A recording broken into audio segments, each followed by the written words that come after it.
하나님의 말씀을 나누길 원합니다.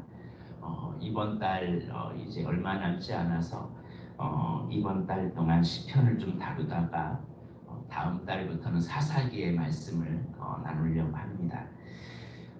시편 3편이 어제의 말씀이었는데 어제 시편 3편은 아침에 드리는 찬송이었다면 시편 4편은 저녁에 드리는 찬송입니다. 개인적인 찬양이 어떻게 공동체 예배에 드려지는 찬양이 되었을까? 이처럼 이 고백이 참 중요한 것 같습니다. 어떤 사람의 고백이 한나의 고백이 모든 사람의 고백이 되잖아요. 한나처럼 하나님 앞에 고백했던 그 고백처럼 그 고백이 모든 부모의 고백이 되는 것처럼 오늘 우리에게도 그런 나의 고백이 수많은 사람들에게 본이 되는 그런 고백이 되었으면 합니다.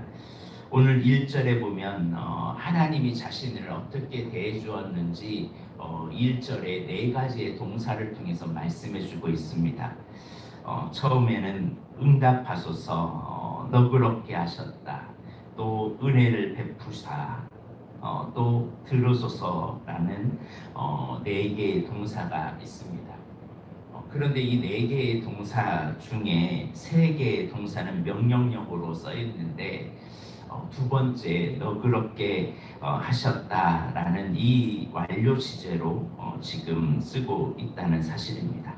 한마디로 4장 1절에 보니까 하나님이 다윗을 너그럽게 해 주셨다라는 겁니다. 한마디로 다윗의 마음을 너그럽게 해주셨다는 것은 다윗이 정말 속 좁을 수밖에 없는데 그 마음의 공간을 넓게 하셨다는 사실입니다.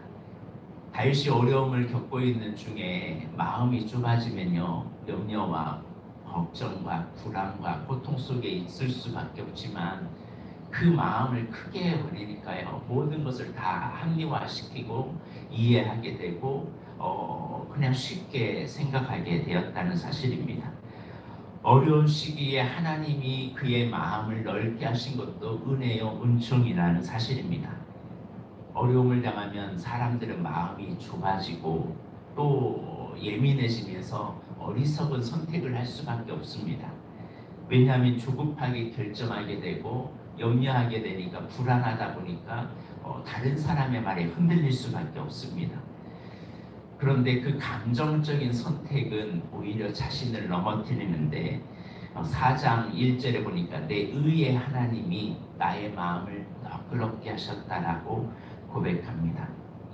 한마디로 다윗은 모든 상황이 어려운 중에 있을 때 그 어려운 것을 다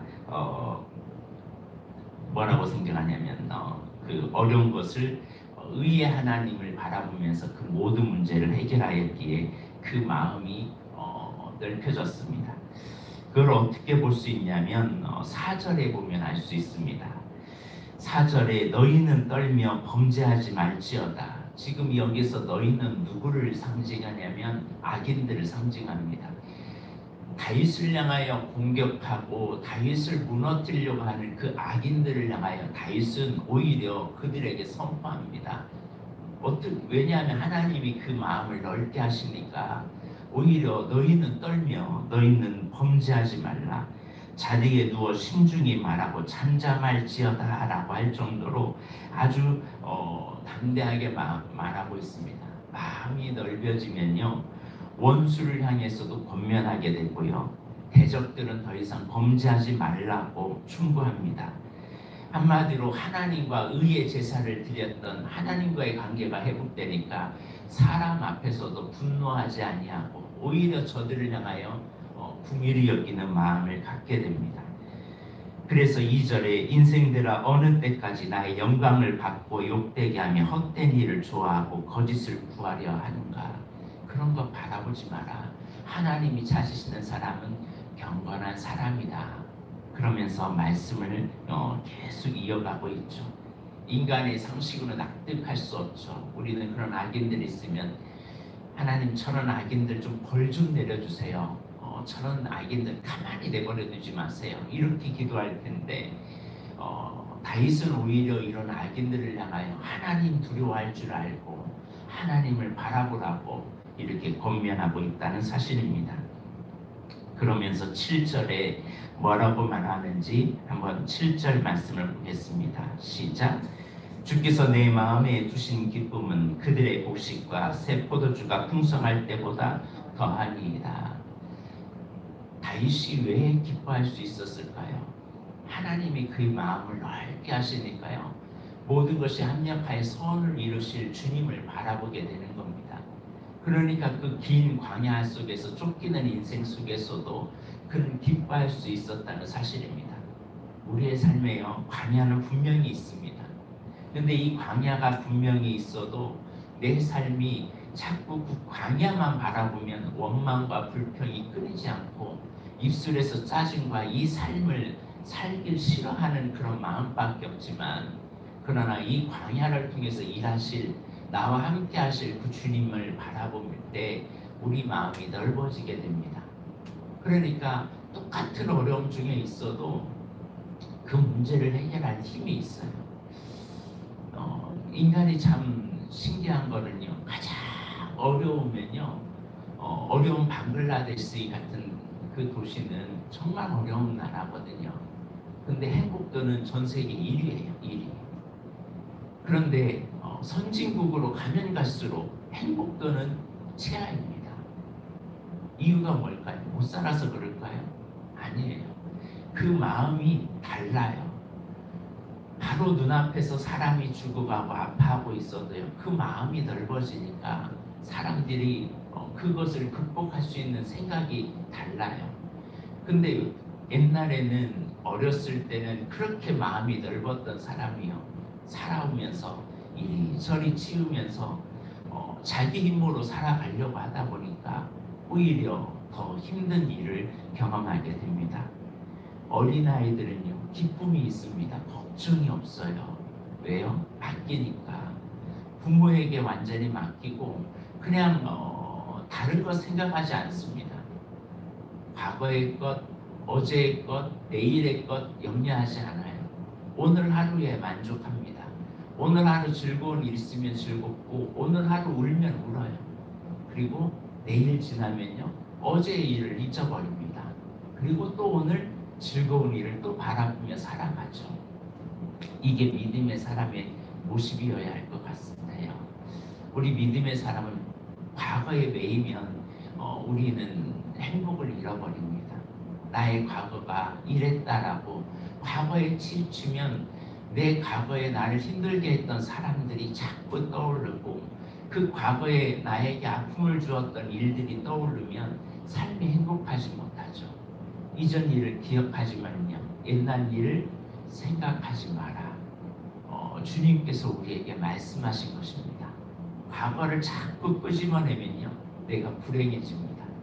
그러나 하나님이 우리의 마음을 너그럽게 하면요, 과거에 안 좋은 것들이 아니라 과거에 좋았던 것들을 회상하게 되고, 주님이 함께 하셨던 일들을 회상하게 되면, 나와 동행하시는 그 주님, 내가 이런 환경 속에서도 주님이 나를 이렇게 세워주셨지. 그러니까 내 안에 이상하게 뭔가 올라오기 시작해요. 기쁨이라는 겁니다. 하나님과 만나는 이 다윗은 그 기쁨이 충만했다는 사실입니다. 그 기쁨이 어느 정도냐면 곡식과 새 포도주가 풍성할 때보다 더한 기쁨이라는 겁니다. 물질이 가득할 때 사람은 기쁘죠. 그러나 그보다 하나님을 만나면 물질의 풍요함보다 비교할 수 없는 최고의 기쁨을 누리게 됩니다. 오늘 우리의 삶 가운데 이 기쁨이 다시 회복되길 바랍니다. 오늘은 특별히 기도할 때, 하나님, 나의 마음을 너그럽게 하여 주옵소서, 나의 마음의 지경을 넓혀 주옵소서라고 기도하길 바랍니다. 어려움 중에도 하나님이 마음을 너그럽게 하는 자의 기도는 대적을 권면하고, 또 더욱더 신실한 경건한 자를 택하신 줄 알기에 더욱더 주님을 바라보고, 마음이 너그러우니까 오히려 약한 자들을 돌아보고 권면하고, 모든 종류의 순환을, 고난을 극복하는 기쁨이 다윗에게 있었다는 것을 우리에게 말씀해 주고 있습니다. 왜냐하면 8절에 다윗은 정답을 알고 있었기 때문에 그래요. 8절 말씀 한번 볼까요? 시작. 내가 평안히 눕고 다스리더라니 나를 안전히 살게 하시는 이는 누구시오까? 오직 여호와십니다. 그러므로 우리는 늘 하루에도 수많은 영적 전쟁을 합니다. 우리는 영적 전쟁이라 하면 뭐 보이는 대상에게 영적 전쟁을 하는 것 같은데, 사실 알고 보면 가장 치열한 영적 전쟁은 나와의 전쟁이에요. 수많은 생각이 우리 하루에 막 일어나거든요. 하루에도 상황에 따라 자연스럽게 일어나는 미움, 분노를 선택할 것인지, 아니면 하나님이 주신 것들을 헤아리면서 이걸 육신의 생각으로 살아가지 않고 영의 생각으로 바꿀 것인지, 이 전쟁이 하루에도 수도 없이 우리에게 일어난다는 사실입니다. 이런 영적 전쟁에서 다윗은 무엇을 선택했을까요?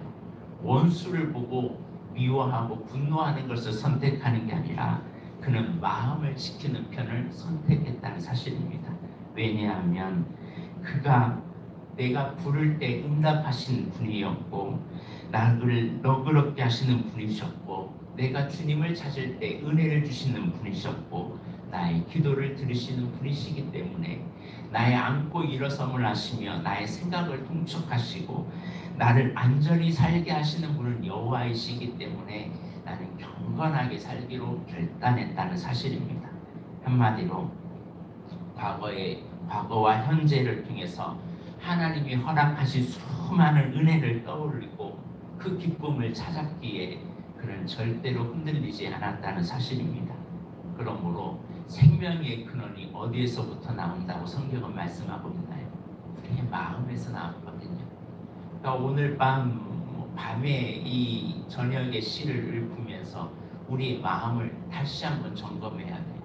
그래서 하루가 지나기 전에 분을 품지 말라고 한 이유가 거기에 있습니다. 이 마음 정리하지 못하면요, 이 마음을 정리하지 못하는 하루 잠시는 우리가 화날 수도 있어요. 그러나 이 분을 이틀 가고 3일 가면 이 분을 통해서 누가 역사할까요? 사단이 역사하기 시작합니다. 사람에 대한 원망은 성도가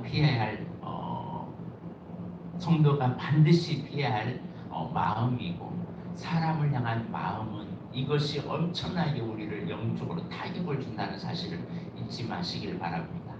다윗은 이것을 알았기에 늘 마음을 정돈하고 악인들의 비방과 악인들이 함께했던 그 고난을 당할 때 넘어지지 않았던 것을 보게 됩니다. 그래서 환난이 내게 있을 때 이 마음 관리 잘하길 주의 이름으로 축복하길 바랍니다. 그래서 이 마음을 잘 하고 우리의 생각과 마음의 영적 전쟁터에서 능히 승리하는 우리의 삶이 되길 주의 이름으로 축복합니다. 기도하겠습니다. 사랑과 은혜가 많으신 하나님, 고난의 환경에서 어려움의 상황 속에서